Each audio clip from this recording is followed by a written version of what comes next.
Fala pessoal, Engenheiro Luiz aqui, seja muito bem-vindo a mais um vídeo aqui nesse canal.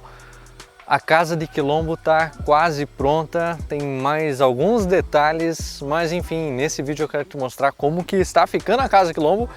Eu acho que eu já fiz algum vídeo aqui nesse canal falando sobre a estrutura na parte do software, mostrando lá dentro do software, mas hoje eu vou mostrar para você aqui na obra como que está ficando, mostrar os detalhes, como que está pilar, viga, como que funcionou toda a estrutura dessa residência, para que você entenda como que funciona também toda a parte de análise estrutural, concepção, como que a gente ajustou isso junto com a arquitetura. Então, pô, esse é um projeto muito especial, então já deixa o like aqui, já se inscreve também e bora lá dar uma olhada nessa casa e ver como que ela tá ficando, beleza? Vamos lá. Seguinte, acho que já dá para ver balanço, toda a concepção, toda a complexidade do projeto estrutural. Esse foi um dos projetos mais complexos que a gente já fez e, enfim, eu vou mostrar agora cada detalhe para você aqui, para que você entenda como que a gente pensou também na parte de concepção, na parte de análise estrutural. Começando aqui, já no início aqui, vocês já estão percebendo que a gente só tem um pilar, exatamente isso, a gente só tem apenas um pilar. Para cada lado do pilar aqui tem em torno de 3,5 metros, mais ou menos quase 4 metros de balanço. Tá? Então a gente tem como se a gente fosse parar para pensar na parte de análise estrutural, numa forma lógica disso, é como se a gente tivesse uma gangorra, tá? Então se eu tivesse só um balanço para um lado, eu teria um momento fletor atuando diretamente nesse meu pilar central. Só que como eu tenho o balanço dos dois lados dos pilares, os momentos fletores, eles acabam gerando uma carga axial exatamente no centro geométrico do pilar. Então, é como se eu precisasse ter o outro balanço para que eu pudesse diminuir, por exemplo, a quantidade de aço no meu pilar central. E sim, é um pilar robusto por conta da arquitetura. Se a gente fosse parar para pensar em dimensões, Luiz, mas por que não utilizou um pilar menor? Porque a arquitetura pedia que fosse um pilar dessa dimensão. Então a gente aproveitou a dimensão da arquitetura para fazer dessa forma, tá? Porque pela análise estrutural, pela parte de dimensionamento, por exemplo, no estado limite último de pilares, não precisaria ter um pilar dessa dimensão, tá? Se a gente for olhar na parte superior, a gente está trabalhando com vigas de 50 centímetros, 14 por 50, só que a diferença é que, como vocês vão ver aqui, é que aqui não dá para visualizar, tá? Mas a gente tem uma viga de 14 por 50 na parte externa, mas também nesse alinhamento do pilar aqui, ó. Nesse alinhamento aqui do pilar, junto com essa parte aqui, também existe uma viga de 14 por 50. Então é como se estivesse passando duas vigas em toda a parte externa. Mesma coisa, Luiz, por que tem duas vigas de 14 por 50? A arquitetura permitia, digamos assim, fazer isso para que a gente pudesse fazer, digamos assim, a gente tem uma viga na parte externa, tem uma laje maciça invertida, tá? Então imagina que tem um caixote aqui, uma viga na parte externa, uma laje invertida, uma outra viga que seria uma viga principal, se a gente fosse analisar em termos de responsabilidade da estrutura, e aí essas vigas interligam no pilar, tá? E aí sim, aqui a gente tem um vão agora entre esses dois pilares, o primeiro pilar, e aqui a gente também tem um outro pilar, tá? Aqui é a parte da cozinha. Então é esse pilar aqui, esse outro pilar que está aqui atrás, aqui no meio, aqui a gente está com um vão de 6,5 metros, mais ou menos. Teoricamente, no concreto armado, como se fosse uma viga biapoiada, por mais que ela tenha continuidade lá para o fundo da residência, aqui a gente teria que ter uma viga de no mínimo 60 centímetros de altura. Só que aí essa viga ela iria aparecer bem no meio aqui do vão. E a arquiteta queria que a gente tivesse uma continuidade aqui, com tanto a parte interna, tanto a parte externa. Aqui no meio, para a gente não trabalhar com a parte de proteção, em nenhuma parte dessa residência a gente trabalhou com a parte de proteção, a gente conseguiu vencer esse vão, vencer no estado limite de serviço, a parte de deslocamentos aqui desse vão de 6,5 metros, com uma viga de 40 centímetros. Só que ela não é uma viga retangular, ela é uma viga T. Num outro vídeo onde eu mostro a parte de estrutura vocês vão conseguir visualizar que aqui a gente tem uma viga T, tá? Onde a gente tem essas abas colaborantes, enfim. E aí aqui a gente trabalhou com uma laje treliçada em EPS, a gente reduz o peso. Se a gente reduz o peso pelo método do Mini Níveis, a gente também reduz a parte dos deslocamentos, tá? Enfim, aqui é tudo livre. Nesses dois lados aqui, tanto desse lado direito e tanto do lado esquerdo, por mais que tenha um enchimento na parte de alvenaria, nós também temos mais dois pilares robustos. Por quê? Por conta do balanço lá da parte de cima. Então, se a gente... Deixa eu ver aqui. Vamos vir para cá. Se a gente olhar por aqui, ó. Aqui a gente tem um pilar, tá? Tem um enchimento de alvenaria aqui, mas esse pilar é o responsável, digamos assim, por esses balanços aqui de mais 3,5 metros, tanto para lá, e 3,5 metros lá do outro lado também, tá? Agora a gente vai entrar numa parte dos quartos, a parte, enfim, escada, eu vou mostrar para vocês como que funcionou aqui. Então, aqui a gente tem um pilar, tá? O pilar, na verdade, ele vem aqui e essa outra parte que é um enchimento onde a gente passa tubulação, passa toda a parte técnica, parte elétrica, enfim, tudo a gente passa por dentro dos shafts. Se vocês perceberem, nada aparece. Então, por exemplo, pilares aqui não parecem que são pilares, parte de tubulação, parte elétrica, nada aparece nesse projeto. As vigas não aparecem e esse é um nível de projeto estrutural onde a gente começa a trabalhar com a parte de alto padrão junto com a arquitetura que é, digamos assim, é inadmissível que uma viga tenha um ressalto, inadmissível que a gente veja um pilar de canto, por exemplo. Então, aqui foi de fato onde a gente fez reunião com a arquitetura para alinhar tudo isso para que nada aparecesse, tubulação, não tem nenhum tipo de enchimento, nada, tá? Chegamos na parte da escada. É uma escada, digamos assim, de uma análise estrutural simples, tá? Mas eu quero explicar para você como que ela funcionou. Aqui a gente tem um pilar, tá? Aqui do nosso pilar já nasce uma viga inclinada que vai acompanhando também a parte dos degraus. Esses degraus aqui, tá? É como se fossem vigas ou lajes também, independente da parte de análise, mas eles estão engastados na viga inclinada lá na lateral. Então, segue uma viga lá a gente tem uma laje, tá? Que é como se fosse um nível, e aí aqui a gente segue com uma outra viga inclinada até na parte de cima, tá? Então aqui é uma questão de que a gente precisa avaliar na parte do projeto estrutural várias combinações, digamos assim. Então, por exemplo, a primeira combinação é a combinação mais simples, que é o peso próprio do degrau, engastado na viga inclinada. Esse degrau vai girar, eu tenho um carregamento nesse degrau, esse degrau, como eu tenho um carregamento, uma distância, vai gerar um momento fletor negativo, onde a gente tem as armaduras negativas na parte superior desse degrau, que engasta nessa viga inclinada. Essa minha viga inclinada, o fato de eu estar com o carregamento exatamente aqui no degrau, esse momento fletor negativo vai fazer com que eu tenha um esforço de torção na minha viga inclinada. E aí, consequentemente, eu preciso armar essa minha viga que está embutida aqui dentro da parede. A torção, armadura de pele. E aí agora a gente tem alguns cuidados em relação a essa viga aqui. Por quê? Se a gente for parar para pensar que essa viga ela vai ter um efeito de torção, essa minha parede com 14 centímetros de largura talvez não seja suficiente para resistir aos esforços de torção.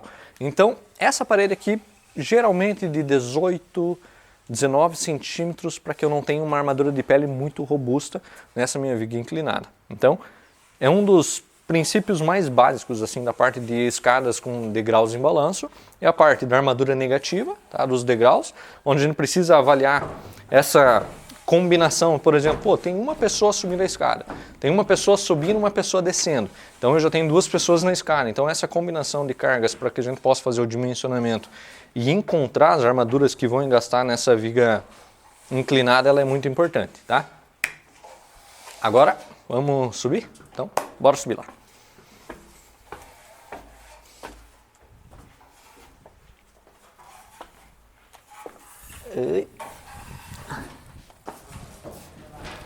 tarde.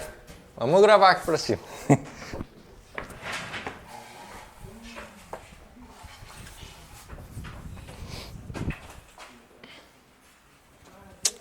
Ó, o pessoal tá pintando aqui, o pessoal tá trabalhando, vai aparecer no vídeo. Mas ó, seguinte, aqui a gente entra chegou na parte de circulação, tá? Aqui ó, nós estávamos aqui na sala, tá? Aqui onde a gente tem os pilares, as vigas, duas vigas, ó, se a gente for parar para analisar, aqui dá para visualizar. Não sei se está aparecendo aí, mas ó, a gente tem a viga de bordo de 14 por 50, que não tem função estrutural nenhuma, tá? É apenas estético para dar essa caixa na residência. A viga principal aqui é essa viga que está exatamente aqui, ó. Tá? Então se a gente for parar para pensar, tem dois níveis aqui, tá? Primeiro nível, essa primeira viga, aqui é interessante, porque lembra que eu comentei para vocês que nós temos uma viga, nós temos a laje invertida e aí uma outra viga. O que a gente fez aqui? Foi feito um preenchimento para fazer um contrapiso. Então é como se tivesse oco aqui, como se tivesse um caixão perdido, digamos assim, entre essas duas vigas aqui. Tá? Entramos aqui na parte da suíte, tá? Primeira suíte aqui em cima. A vista é sensacional, né? Não tem nem o que dizer, mas aquele pilar lá de baixo, onde a gente tem um shaft, é esse mesmo pilar aqui. Então, os dois pilares das laterais, digamos assim, que é os que combatem os balanços, por exemplo, ó, aqui a gente tem uma parede e aqui não tem um pilar. Toda essa parte aqui ela está em balanço lá embaixo. Então, qual que foi a parte mais difícil, tanto da parte da questão de análise, tanto da parte de questão de dimensionamento também? Essa minha laje aqui, ela é maciça e essa minha laje aqui ela é treliçada. Nessa minha laje maciça aqui, a gente engastou essa laje aqui em uma viga que passa junto com esse pilar, tá? Então é como se eu tivesse uma laje em balanço aqui. Só que essa laje que está em balanço, ela está apoiada nessa viga aqui, ó. Tudo isso aqui é viga, tá? Tem 1 metro de altura aqui, uma viga de 14 por 1 metro, tá? E essa é a viga que transpassa toda a parte superior da residência. Porque se vocês voltarem lá no início do vídeo, vocês vão ver que tem duas caixas, tá? A caixa do pavimento térreo e a caixa aqui do pavimento superior, da parte íntima da residência. Só que essa parte superior da residência, vocês vão ver que ela não está no mesmo nível das vigas. As vigas do pavimento superior, elas transpassam esse primeiro pavimento. Elas estão apoiadas aqui. E aí, essa minha viga aqui, ela é uma das vigas principais da parte desse balanço, tá? Aqui já estamos, toda essa parte aqui do quarto é em balanço. Só que aí a gente tem alguns outros detalhes no projeto arquitetônico. Por quê? Aqui também é uma viga, tá? Com 1 metro de altura, só que lá para o outro lado teria a possibilidade, por exemplo, de fazer uma laje e fazer uma alvenaria. Só que para facilitar também tanto o processo de dimensionamento e o processo de execução, não faz muito sentido, por exemplo, fazer só uma laje, uma viga, uma laje e alvenaria. Então, aqui na borda, nós também temos uma mesma viga de 14 por 1 metro, tá? Nessa mesma altura. Claro que aqui é um pouquinho mais baixo para ter uma caída, mas toda essa parte aqui, ó, vocês vão ver que está toda em balanço. Alguns cuidados aqui no processo de dimensionamento, que é o seguinte. Aqui nós temos um pavimento, tá? Que vai ter carga acidental, carga de revestimento, nessa parte aqui. A minha cobertura não tem carregamento. E se vocês pararem para analisar, esse canto aqui, ó, não tem nenhuma ligação. No processo de dimensionamento, no processo de análise, no processo de verificações no estado limite de serviço, esse pavimento aqui ele tem um deslocamento.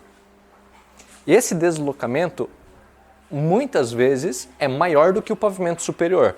Então, se por exemplo, se eu tiver uma esquadria aqui, tá, uma janela, ou enfim, e eu não verificar, por exemplo, essa diferença de deslocamento do pavimento térreo com o pavimento superior, vai gerar uma abertura, vai gerar uma diferença de deslocamento e vai fazer com que eu tenha algum tipo de patologia. Então, no processo de dimensionamento, eu tenho que verificar se esse deslocamento desse pavimento aqui, ele é o mesmo deslocamento do pavimento superior. Luiz, mas então teoricamente eu deveria ter colocado um pilar aqui. A arquitetura não permite colocar um pilar. Então eu preciso fazer essa avaliação. Diferente da outra suíte que eu vou mostrar lá para você, como que a gente fez o processo de dimensionamento. Mas antes eu quero mostrar aqui a parte do banheiro agora. Já que o pessoal estava ali no banheiro, agora eu vou mostrar a parte do banheiro, porque é o seguinte, se vocês verem lá embaixo, vocês vão ver que essa laje aqui, ela é a laje de acabamento, digamos assim, não tem gesso, tá? Então essa parte aqui que é a que está em balanço lá embaixo. A hora que a gente entra aqui no banheiro, vocês vão perceber como que a gente fez a parte de tubulação, a parte de esgoto elevada. Por quê? Se lá na parte de baixo eu tenho que ter um acabamento na laje, não tem como eu fazer a parte de tubulação de esgoto, tubulação da banheira, tubulação de chuveiro para baixo. Então aqui ó, vocês vão ver que tem uma elevação, tá? Por quê? O piso do banheiro ficou elevado para que a tubulação de esgoto, toda a parte técnica, digamos assim, da parte do banheiro ficasse dentro do piso, tá? Então aqui a gente tem um piso elevado. Aqui vai uma banheira, 2 chuveiros, enfim. Ó, aqui sim a gente usou esse pilar aqui, ó. Claro que não é desse tamanho, tá? Só no cantinho lá, mas aqui é um pilar de compatibilização, tá? Para compatibilizar os deslocamentos desse cantinho aqui, tá? Com a parte do pavimento da cobertura. Agora a gente vai lá para o outro quarto, onde eu vou mostrar para vocês como que a gente fez essa compatibilização de deslocamentos. Vamos lá. Aqui um closet. E aí agora aqui nós temos um outro quarto.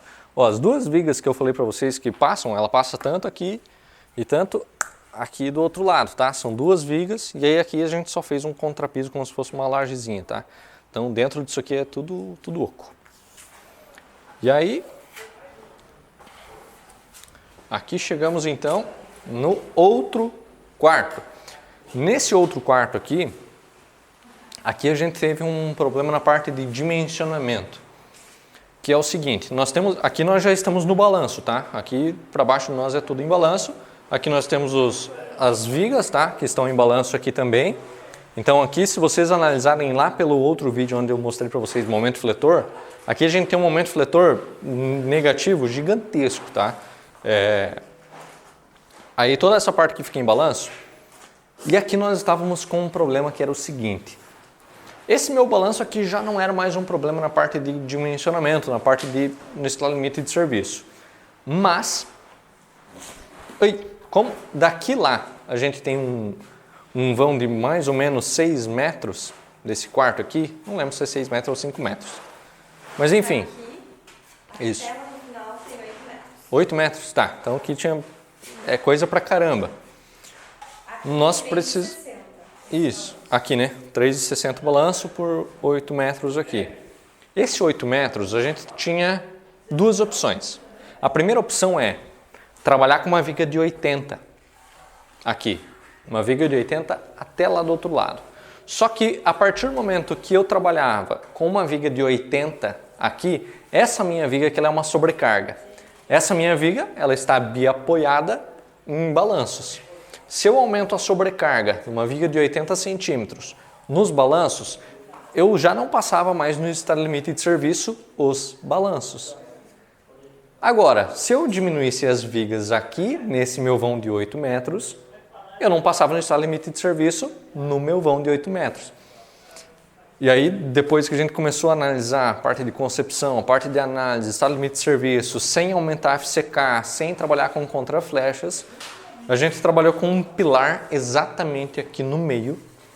E desse pilar aqui no meio, eu vou deixar uma imagem aqui para que vocês possam entender como que funcionou a estrutura. Mas vocês vão perceber que tem dois tirantes. Esses dois tirantes, ele vem aqui do meio até lá no topo do pilar. Isso faz com que eu tenha um apoio aqui no meio do meu vão. E aí nesse meio do meu vão eu não preciso mais trabalhar, por exemplo, com uma viga de 80. E aí a gente trabalhou, se não me engano, com uma viga de 40 centímetros nesse meu vão aqui. Porque agora no meio eu tenho um apoio, eu tenho esses dois tirantes que fazem com que o carregamento vá até o topo dessas minhas outras vigas que estão em balanço, tá? Então, aqui ó, mesma coisa, mesma situação, como aqui a gente está com uma laje em balanço e essa laje lá embaixo ela precisa estar acabada, aqui a gente fez também a parte de subir o piso aqui para passar toda a parte de tubulação, beleza? Então, agora vamos lá embaixo que eu vou explicar mais um pouquinho para vocês da estrutura. Bora lá!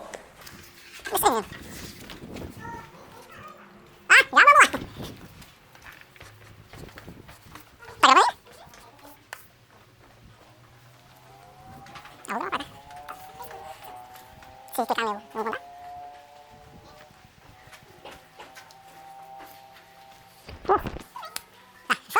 Eu queria, não, eu só vou finalizar o vídeo lá.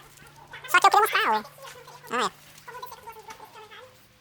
Então, ó, nessa outra parte aqui, ó, estávamos lá naquele canto, tá, onde eu falei que a gente precisava compatibilizar os deslocamentos. E lá no fundo, ó, é onde a gente teria o banheiro onde passaria a tubulação. Só que não tem como passar a tubulação. E aí, consequentemente, a gente fez um piso elevado. Tá? Espero que você tenha gostado, tá? Deixe nos comentários aqui o que você achou da estrutura, o que você achou dessa residência. Ainda não finalizou, tem muito acabamento ainda para fazer, mas já dá para ter uma noção da grandiosidade disso aqui e da complexidade estrutural também de como que foi resolver esse projeto. Não foi tão rápido assim quanto no vídeo, mas pô, muito feliz de estar aqui gravando e mostrando para vocês como que está ficando essa obra. Espero que você tenha gostado. Caso você queira fazer parte da nossa próxima turma do curso do Mini Engenharia Estrutural, o link vai estar aqui na descrição também. Se você ainda não é inscrito aqui nesse canal, já se inscreve, deixa o seu like também. E, enfim, tamo junto. Bora dominar? Até a nossa próxima aula? Não, até o nosso próximo vídeo. Tamo junto.